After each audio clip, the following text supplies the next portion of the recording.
Now, welcome to the start of a new story, one that's going to perhaps be a little different from any other I've done before, because with this one I'm really going to try and structure it like an actual television or streaming series. It's going to, at times, sound like a cross between an actual script and the way I usually do stories on this channel, though I may condense it or take things out at certain points for brevity. I also may even at times briefly sort of describe what the scene itself would look like if we were on an actual screen or if it was an actual show. It may also, at the start, just to be warned, be a bit slow, but I promise as it goes on, things will pick up in a big way. You just gotta bear with me at the very beginning here. But anyway, not to ramble too much before beginning, this is, of course, what I would have personally done with the Obi-Wan Kenobi series had I been the one to create it in some alternate reality. And if you're familiar with my other stories, you will know I'll be using some generic images to maybe help you follow along and or visualize things. I even have a couple artists who I'm very grateful for that have created a couple things specific for this. But overall, let's just say this is more or less an audio experience, more so than a visual one. And finally, this is all done in good fun and hopefully for your enjoyment. You're free to have loved every single second of the actual Kenobi series we got on Disney+. I'm not saying this is going to be better or replace it. And you're free to hate every single moment of this series or as many moments as you watch and listen to. And so, without further ado, let's start this story. We begin in utter darkness. Slowly but surely then we can just make out a figure taking shape within it, or almost from the darkness itself. A figure we quickly recognize to be Darth Vader. There's then a voiceover. For over 1,000 generations, the Jedi Knights were the guardians of peace and justice in the Old Republic. Then, Vader's mechanical breathing begins a moment or two before he ignites his crimson red lightsaber. The voiceover continues. Before the dark times. Before the Empire.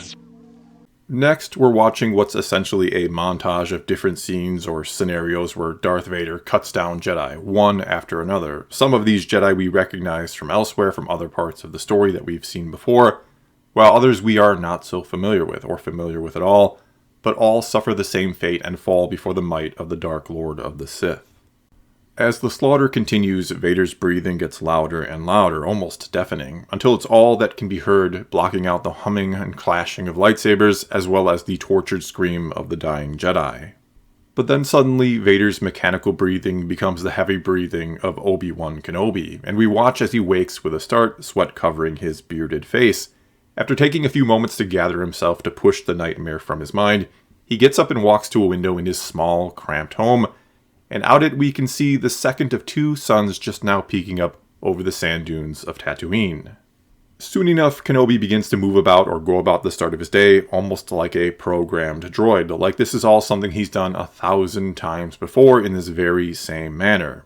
He dresses himself in tan clothing, puts a dark brown robe over it, quickly cooks himself something over a small fire that looks like a little more than chunky gray stew, and then with an expression on his face as bland as it no doubt tastes, he slowly eats. When done, he gets up and moves to a nearby table that has a medium-sized box or chest upon it, which he opens to reveal two lightsabers resting within. One is his own, while the other is the one he took from the fallen Anakin Skywalker some 10 years prior. For several long seconds he just stares at them, as if he has nothing but time to ponder and reflect everything that's led him to this very moment. And in his mind we can hear the words he once spoke so long ago to that lost Padawan of his. This weapon is your life. Before he can get lost any further in the archives of his mind, the loud, unhappy moan of some sort of creature, one that sounds to be just outside, brings him back to the present.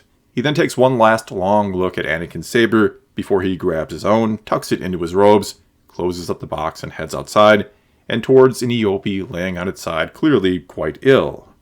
When he reaches it, Obi-Wan gives it a few gentle pats and softly promises, "It's going to be okay, old girl," before eventually moving towards a moisture evaporator a few dozen paces away. When he checks it, he looks less than pleased by the amount of water he finds within, but nevertheless proceeds to partially fill a rather large canister with what it's produced. He then hauls the canister over to and places it on the back of a speeder bike, one that's clearly seen better days. After taking a moment to get the bike started, and then another moment to let it sputter a bit as it kicks out clouds of smoke and sand, he's off into the desert as the sun climbs ever higher into the cloudless blue sky. After a brief montage of him traversing the desert on the speeder, one mixed with some of the sights and sounds of the desert planet, including a massive crate dragon snacking upon a bantha, we're soon enough watching the speeder slow down as it enters a small settlement made of around 20 or so rundown, dust-covered buildings. The handful of residents we see out and about, most of which, but not all being human, do little more than greet him with a slight nod of the head before just continuing about their business, eager to probably get out of the heat. All of them, that is, other than a young girl, maybe around the age of 7 or 8, who offers him a big smile and a friendly wave of the hand, which Obi-Wan, maybe a little shyly, returns with a slight smile of his own. He then frees the canister from the speeder, drags it into one of the buildings, a larger one that's clearly a shop of some kind, and once inside we listen to a droid, one that looks similar to an astromech and has a long L-shaped like attachment coming up and out of the top, hooked up to and lifting the canister. We hear it make a series of beeps that sound mostly negative. The old, gray-haired man standing next to it patch over one eye, then shakes his head rather apologetically as he drops a few coins into Obi-Wan's outstretched hand. Next, we watch as he makes his way to another shop, and he notices he's being not so stealthily stalked by that young girl from moments ago. Once inside, we watch as Kenobi hands over most of those coins to a blonde-haired woman, maybe late 30s, face covered in dirt and grease, in exchange for what looks to be a small, cylindrical metal part.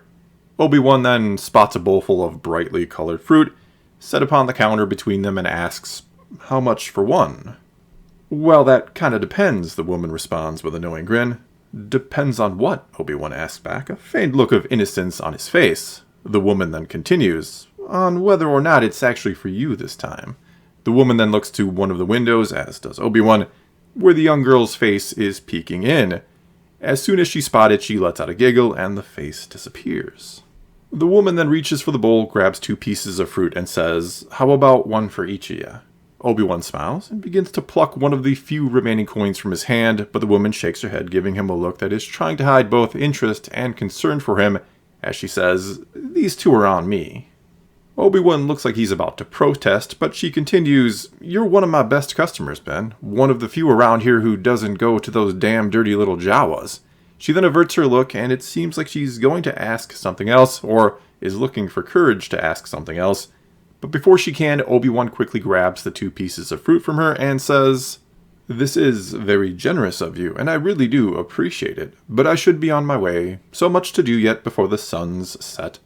With that said, Obi-Wan all but rushes out of the shop, only to be ambushed moments later by that young girl, who stops in front of him and looks up with a beaming smile on her face, though her eyes seem to be more focused on the fruit that's in his hand. Obi-Wan then hands her both pieces of it and says, holding up a finger to emphasize his point, "Now, one is for you and the other is for your brother, but only after you do your chores for the day." The girl takes both pieces of fruit, lets out a small squeal of excitement before racing off and saying, "Thanks, Ben," over her shoulder. That's when Obi-Wan hears a throat-clearing or attention-grabbing cough from behind, and we can see the woman from before who just gave him the fruit, standing there with her arms folded like she's angry. When Kenobi turns to face her, the suns get in his eye, and for a moment, just a single moment, to him it looks as if another blonde-haired woman is standing there, one from his past that we recognize as Satine. Kenobi then shields his eyes, and the illusion is broken, and the woman from before stands there, still looking angry as she tosses him yet another piece of fruit, which Kenobi catches with ease. She then says, as the anger quickly turns into a smirk that betrays she was never mad at him in the first place, "You're always so good with the little ones." She then glances at the sky and continues, "Makes me think you got a couple of your own out there in the galaxy, or if maybe you were once a teacher of some kind?" Obi-Wan's face darkens just a bit after hearing that, and she quickly realizes she's hit a nerve of some kind and says to that, I'm sorry, But Obi-Wan interrupts her with a polite smile and a wave of the hand as he says, "You have nothing to be sorry for, believe me." There's then a rather awkward moment of silence between them before the woman, motioning at the fruit she just tossed to him, says, "There's a full meal that goes along with that, if you'd like. Maybe we can even talk about whatever it is I don't have to be sorry about bringing up. Or we could talk about what in the world you're even doing here." Obi-Wan shrugs innocently and says, "Well, you had the part I needed." The woman rolls her eyes in a way that says she's received plenty of coy answers just like this one from him before, and responds, "I don't mean here right now, Ben. I mean here in general. Why does a man like you ever come to a world like Tatooine? Obi-Wan, still looking and sounding completely innocent, if not even a bit clueless or confused, says, "A man like me." The woman shakes her head and sighs as if she can see right through his act, then takes a few steps towards him and says, "There's only 3 reasons anyone ever comes to or stays on a planet like this one. Either they were born here and are too stubborn or too stupid to leave. I fall into this category myself. Or they've come here to hide from something or someone, or they've just given up on everything and want to be left alone." She takes another step towards him, is now within arm's reach, and studies his face a bit before continuing, "And though those eyes of yours tell me you sure are a stubborn one, they also tell me you're way too smart to let that hold you back." She leans a bit closer and stares deep into his eyes and continues, "Then there's also this determination in them, unlike any I've ever seen in a being before, and it tells me that you're not the type of man to give up, ever, which means you've got to be here hiding from something or someone." She then smiles at herself as if realizing or just noticing something and says, "But you also don't strike me as the type to hide, which means there's something else keeping you here, Ben." Obi-Wan gives her a look as if impressed by her deduction skills, but then says, "Or maybe I just like it here." But she quickly shakes her head and her look becomes no nonsense as she says, "No one likes it here. Between the monsters living under the sands that want to eat you, the Tuskens and the Jawas on the sands that want to steal from you, and Jabba and his thugs living in a palace above the sand wanting to rule you, no one likes it here." Obi-Wan gives her a shrug as if he doesn't know what to tell her, that he does indeed just like living on Tatooine. But she shakes her head and says, "Somebody wronged you, didn't they?" Obi-Wan flinches ever so slightly and the blonde-haired woman smiles. "Was it someone you loved, a wife perhaps?" Obi-Wan shakes her head and she quickly says, "Don't try and tell me you've never been in love before." Obi-Wan's eyes become a bit distant and he says, "I was, once, but that was a very long time ago now." The woman then asks, "What happened? What went wrong?" There is a slight smile on Obi-Wan's face, one that is somehow both bitter and yet filled with fond remembrance as he says, "She was killed because of me." "I'm so sorry," the woman responds, to which Obi-Wan simply says back, "Not nearly as sorry as I am." The woman then reaches out her hand, takes his, and says, "Why do I get this feeling you've never once talked about all this to anyone?" Obi-Wan says nothing, and she continues, giving his hand a gentle tug. "Come on, we can talk about that or whatever you want over dinner. Won't take me long to fix something up, and then you can be on your way, doing whatever it is you do all day out in that desert." Obi-Wan then responds, "I really would like that." He then waves his hand in front of her face as he continues, "But you should really get back to work, and I should be on my way." The woman's look then changes, and there's a bit of confusion on it as she says, "I should really get back to work and let you be on your way." And with that, she simply turns and walks away from him, and Obi-Wan takes a few seconds to watch her go before tucking that piece of fruit she gave him into his robes and then heading back to his speeder. Next, we're watching as he's racing back across the desert, twin suns high in the sky, when he then spots something ahead, a single jumbled line of multiple tracks in the sand. He then begins to slow and eventually brings the speeder to a stop. For a moment or two, he just sits there looking vigilant, like he's expecting something to happen, when from behind a sand dune a half-dozen Tusken Raiders emerge, all of them armed with rifles and gaffy sticks. They run up to Kenobi, who only puts his hands to his side in a non-threatening manner, and in seconds the Tuskens have him surrounded, and one of them, the one who appears to perhaps be their leader or a chieftain, then says something to Kenobi in a strange, rather guttural language. To it, Kenobi nods and slowly reaches into his robe and pulls out the small cylindrical part he got from the shop before and says, "I trust this is the one you were looking for?" The Tusken chieftain snatches it instantly, looks it over closely, and then makes a motion with his head towards the sand dunes they just came from, and 2 more Tuskens emerge from behind it carrying a small crate, which they first bring over and show the contents of which to Obi-Wan, and it contains a variety of different desert-growing fruits and dried meats, and then they load it onto the back of his speeder. Kenobi gives a gracious and appreciative bow of the head before the chieftain personally hands him a small, dark leather pouch and again says something in his strange language that is clearly important, like some sort of instructions, perhaps. Kenobi nods along once again as if understanding perfectly well, before the chieftain then points off into the distance and says something that very much sounds like a warning. To that, Kenobi says, another tribe is moving into the area. One that isn't very friendly, I take it? The chieftain nods his head rather excitedly and with urgency in his voice says more in his language, but this time Kenobi seems to have difficulty understanding, and with a questioning look upon his face, repeats, their leader is a powerful shaman, you say? One who can invoke the ancient ones, that can summon the power of the spirits under the sands, you say? The chieftain nods his head and even makes some sharp Tusken-like grunts to emphasize his point. Obi-Wan lets out a bit of a sigh and says, well, thank you for the warning, my friend. I shall be cautious. And you should be too, from the sounds of it. Soon enough then, Kenobi's back on his speeder and back on his way, the twin suns now just above the opposite horizon from which they rose. Once home, we see Obi-Wan get off his speeder and move to the sick Eope. He takes the small pouch given to him by the Tusken chieftain, opens it, and reaches inside and pulls out some type of very thick green paste-like material that he all but jams into the Eope's mouth. The beast then lets out a bit of a protesting grin, to which Obi-Wan says, come now, Rue, this will make you feel better. He then heads back inside his small home, heads over to the table with the small box on it, and reaches into his robe to grab his lightsaber to return it to that box, and as he does, the piece of fruit he received before falls out into the floor. He bends down to pick it up and then takes a moment to look at it, before looking over to his lightsaber in the other hand, then back to the fruit. With a tired sigh, he puts the piece of fruit down next to the box before putting the saber back within it and shutting the lid. Next, Kenobi is looking out a window and watching as the second of the two suns dips below the horizon. It's completely and utterly silent when he hears a whisper so faint it's almost impossible to tell anything about it, other than what it said, which was his name, Obi-Wan. He then quickly turns his head, a look on his face half expecting and half hoping to see something, only to find nothing there at all.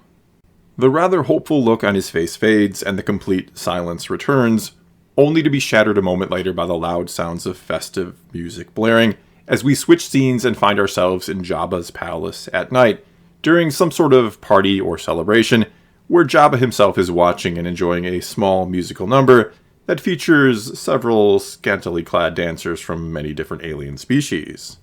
We then focus on a small, nearby table, where Bib Fortuna sits with an Imperial officer who, by his stiff posture and annoyed expression, doesn't seem to be enjoying the festivities all too much.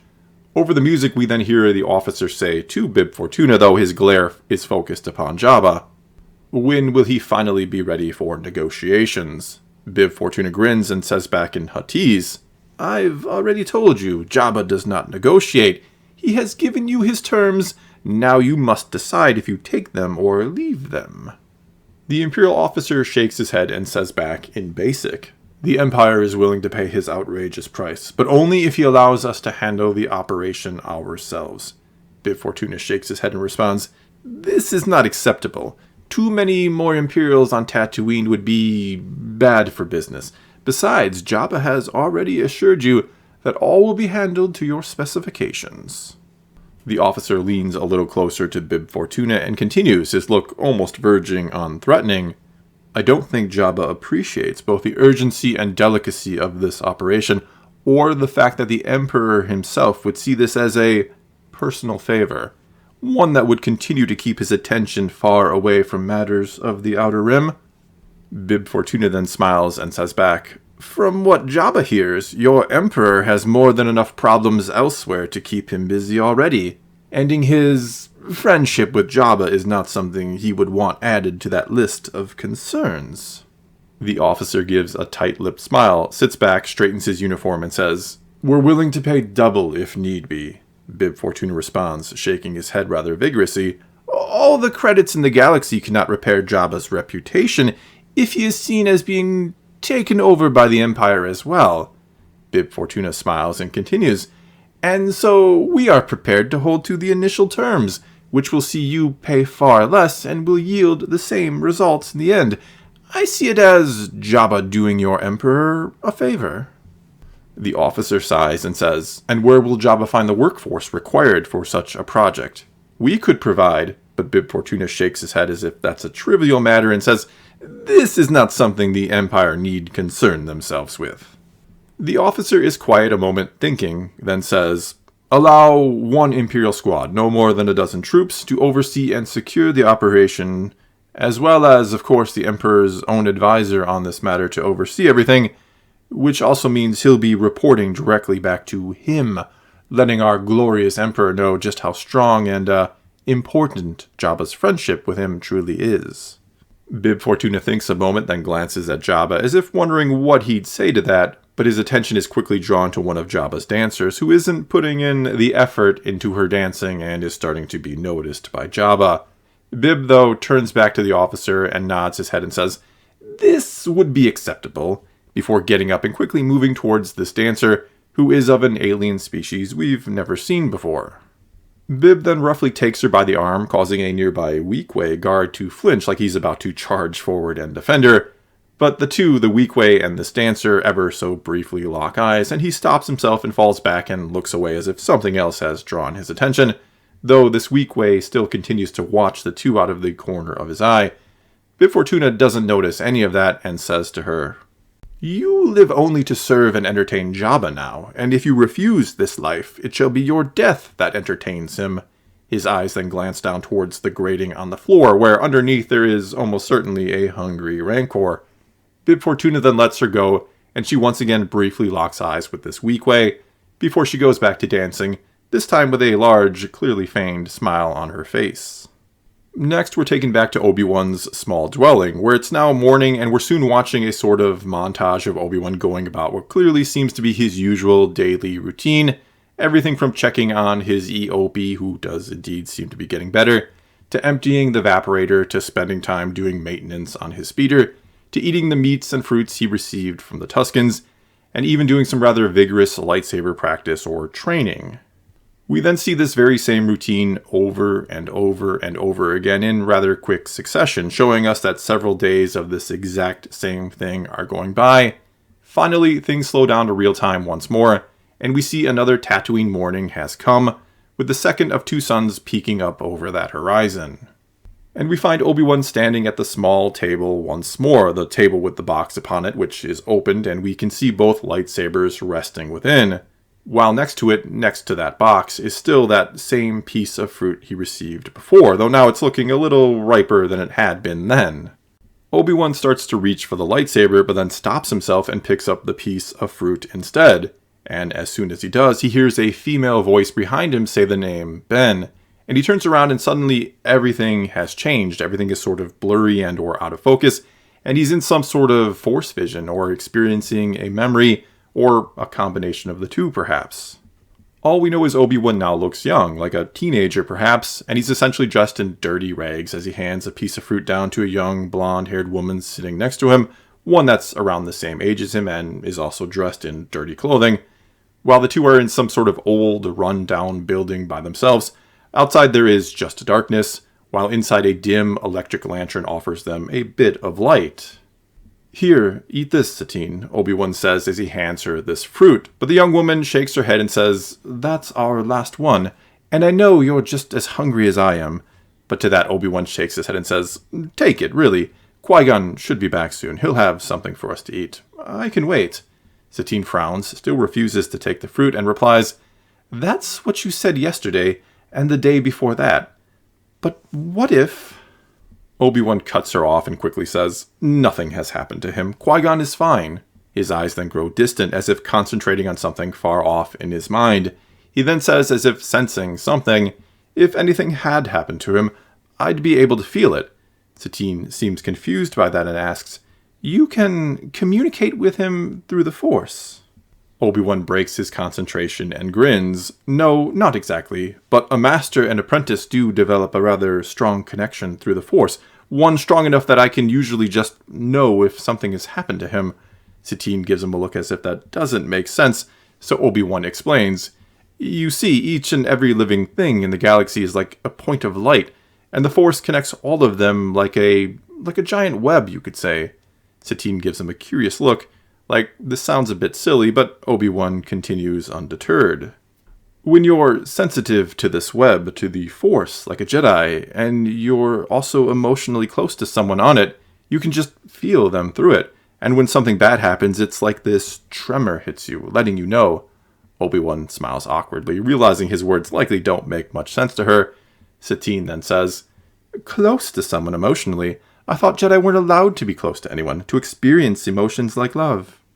Obi-Wan quickly shakes his head and responds, "No, that's not how it works at all. Qui-Gon once explained it to me by saying that Jedi must be compassionate above all else, and that compassion is simply like unconditional love for everyone.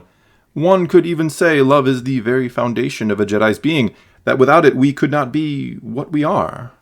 Satine then asks, "Which is what exactly?" Obi-Wan smiles and says, "We are the ones who try to keep that web that I spoke about in balance, to try as best as we can to put ourselves at the very center of it all, so we can feel as much as possible around us, or from the rest of the galaxy, from the people of the galaxy, so that we can seek out the imbalances and correct them."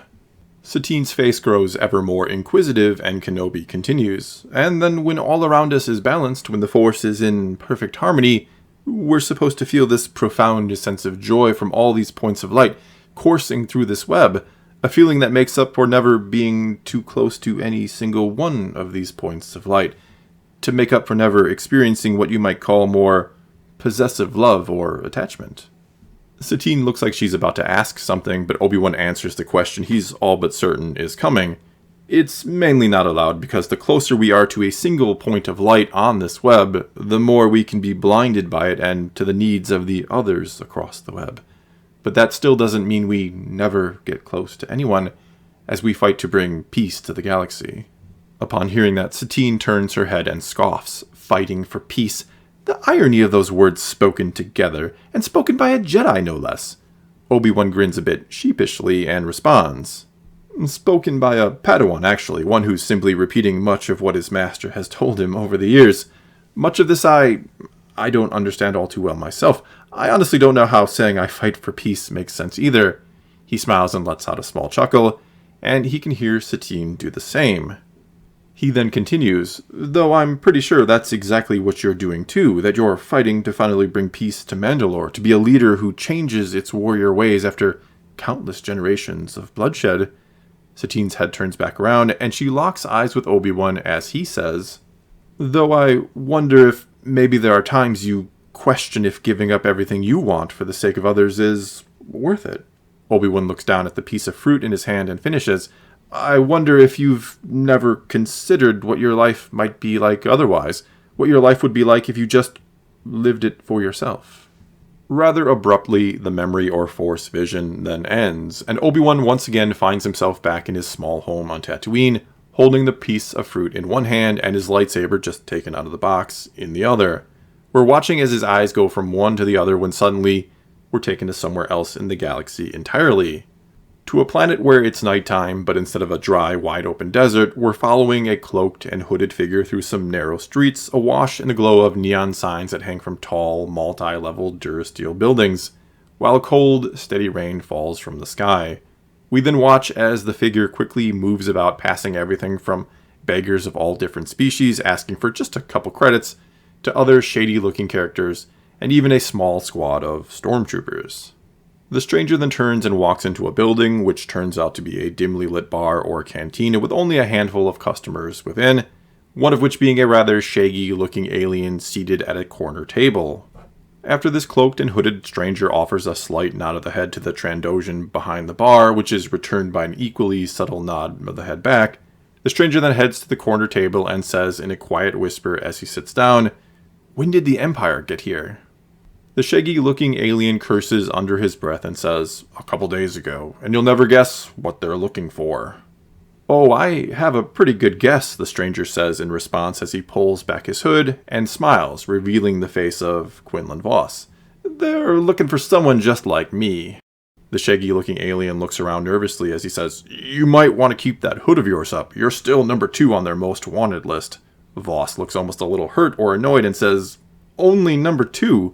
Who's ahead of me?" The shaggy alien says back, "Kenobi, the only surviving member of the council left, or thought to be surviving. No one's picked up even a scent of him since 66 went down." Voss snorts in response to that. "Well, I hope that's because he truly is dead. Don't even want to think about Kenobi being a coward and hiding somewhere." The shaggy-looking alien says nothing to that, and then pulls something out from under the table, a small, dull gray cube-shaped case, and sets it on the table between them. Voss then says, looking at it a little dubiously, "This is what you called me here about?" The shaggy alien again says nothing as he pops it open and pulls out a strange, spherical item that appears to be made of a brownish metal perhaps, and is covered with strange ruins that go all around its circumference. "What is it even supposed to be?" Voss asks, leaning closer to take a better look. The shaggy alien responds, "That's what you're here to tell me, by using whatever that force trick is you do."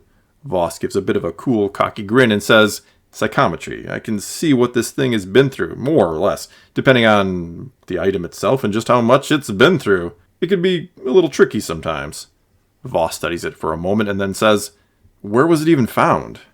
The shaggy alien responds, "An Imperial dig site on Beltros. Found it in the buried remains of a Jedi temple there." Voss looks confused and says back, shaking his head, "Beltros?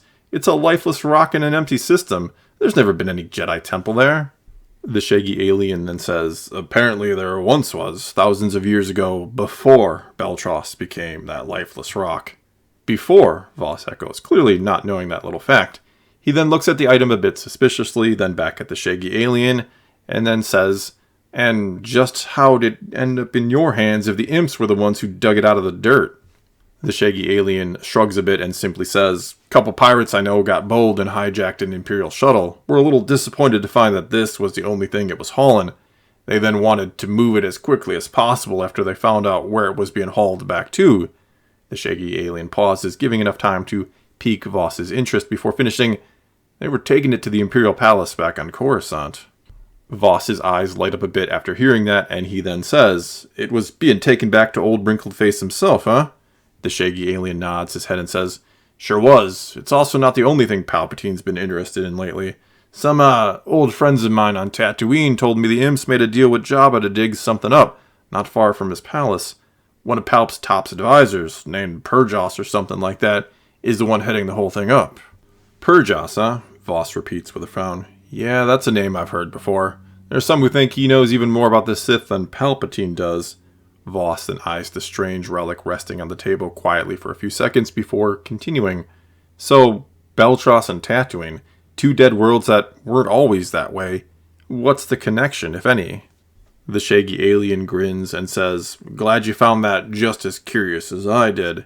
Voss thinks on all this for a few more seconds before turning his attention back to the item on the table and saying, "Really not sure what, if anything, I'll get out of this. Not if it's been in the ground for 1,000 years or more. Might be able to learn more about the imps who dug it up, though." Voss then puts his hands just above the item and lets them hover there a moment, and says, "Here goes nothing," before placing them down on it. Instantly, we're seeing something else. We're taken somewhere else, to a world with very large, vibrant, colorful vegetation, and we see a blue-skinned Twi'lek woman, a Jedi, walking through it, followed closely by a squad of clone troopers. Soon, the troopers raise their weapons, point them at the Jedi, and before she can even hope to react, they fire and kill her.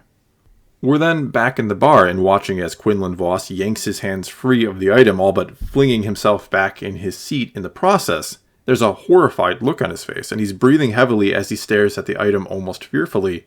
The shaggy alien across from him is startled, but looking very inquisitive as he asks, "What is it? What did you see?" Voss, shaking his head in confusion, says, not taking his eyes off the item, It was my Padawan. I saw Ayla being..." Voss shakes his head vigorously, as if trying to get the image out of his head, instead of saying he saw her gunned down. That's when the shaggy alien says, his voice taking on a whole different tone now, "So, you were able to connect with it, then? Lord Vader will be pleased." Voss finally frees his eyes from the item and sets them upon the shaggy alien, who looks almost the slightest bit apologetic as he says, "Sorry, old friend. I may have forgot to mention a tiny detail about those pirates that stole this, which is that they were working for Vader." Voss, still shaken by the experience of seeing his former Padawan killed during Order 66, shakes his head, not understanding. "What? Vader wants it? I thought you said it was Palpatine who was after it." "He is," the shaggy alien confirms, "and Vader really wants to know why he is." It's then that a small squad of 4 stormtroopers burst through the front door of the dingy cantina, followed soon after by 4 more through the back door, all with blasters at the ready. Voss then looks at the shaggy alien, who only shrugs again, almost slightly apologetically once more, and says, So, yeah, the pirates, they weren't the only ones working for Vader these days. Again, sorry, buddy. Voss seems like he has some choice words for the shaggy alien, but instead of saying them, he springs to his feet, lightsaber already in hand. With green blade ignited, he charges at the group of 4 that came in through the back door, manages to avoid the stunning shots that come from their weapons, and force pushes 2 of them into the wall as he hacks the other 2 with his lightsaber, and then makes his way past them and out that back door. Once outside and now in a dim, narrow alley, he hears noises and chatter all around him as stormtroopers seem to be swarming all about the area.